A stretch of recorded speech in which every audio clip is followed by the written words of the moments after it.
As the cannabis industry continues to grow, there are over 40,000 people sitting in prison for cannabis convictions. We've got to do better.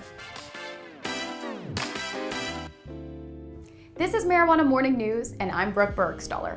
While over 2/3 of Americans support cannabis legalization, law enforcement does not. In 2018, over 690,000 people were arrested for cannabis, yet legal weed sales topped $18 billion in 2020. The discrepancy between those convicted of cannabis crimes and those making a fortune off the same plant are startling. Working in weed is an honest job for more than 340,000 US residents. Yet, there are more than 40,000 people who missed the legal cannabis business by a few years and are still stuck sitting in jail. It may come as no shock that Black Americans are 3.64 times more likely to be arrested for cannabis than white Americans, or that Black Americans are also more likely to receive longer and more severe sentences than white Americans for similar offenses.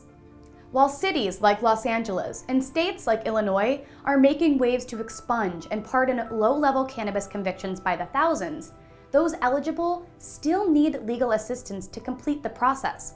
And until expungements are finalized, which could take up to several years, a prison sentence on one's record makes it extremely difficult to obtain work, even well after serving time.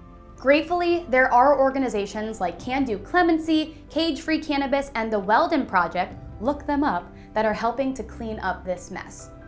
And some cannabis lifers have been released from prison recently thanks to these cannabis advocacy groups, like Fate Winslow, a homeless man who sold $20 worth of cannabis to an undercover cop and was sentenced to life in prison, and Robert DeLisi, who served the longest sentence for a cannabis conviction with 31 years under his belt. Still, tens of thousands of others remain stuck behind bars. As a cannabis consumer and someone who has benefited from the legal cannabis industry, it's certainly hard to know where to help.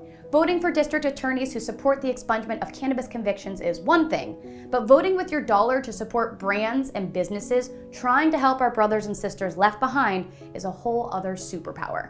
I'd love to hear from you guys in the comments about other ways we can raise awareness about the glaringly racist and disheartening statistics that keep us stuck in the past, and ways to advocate for our pot prisoners' release, like sharing this video. Thanks for watching Marijuana Morning News, my friends. Wishing you a beautiful day. I'm Brooke Burgstahler, and I love you.